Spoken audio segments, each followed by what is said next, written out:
judge's wife called up the district attorney, said, free that brown-eyed man. You want your job, you better free that brown-eyed man. And now beautiful daughter couldn't make up her mind between a doctor and a lawyer man.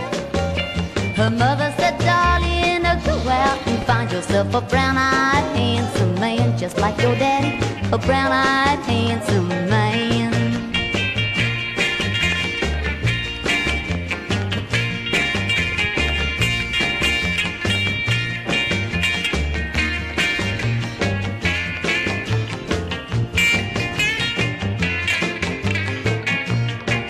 Well, Milo Venus was a beautiful lass. She held the world in the palm of her hands, but she lost both her arms in a wrestling match to win a brown-eyed handsome man. She fought and won herself a brown